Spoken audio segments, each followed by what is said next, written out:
ને પણ વિનંતી કે આપનું સન્માન સ્વીકારવા પધારશો। જય ગૌ માતા જય ગોપાલ ભક્ત વત્સલ પ્રભુ દીન દયાળ। જય ગૌ માતા જય ગોપાલ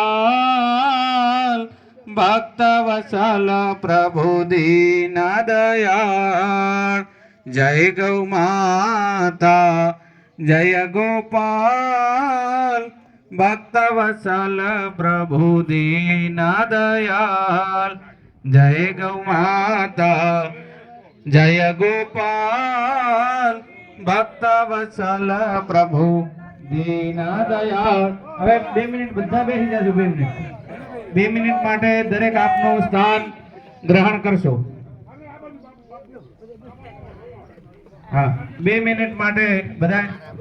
हाँ प्रजापति अर्जुन भाई નું પણ અહીંયા સ્વાગત થઈ રહ્યું છે અને હમણાં વર્ષોથી તબલાની સેવા હાલે છે। હાજી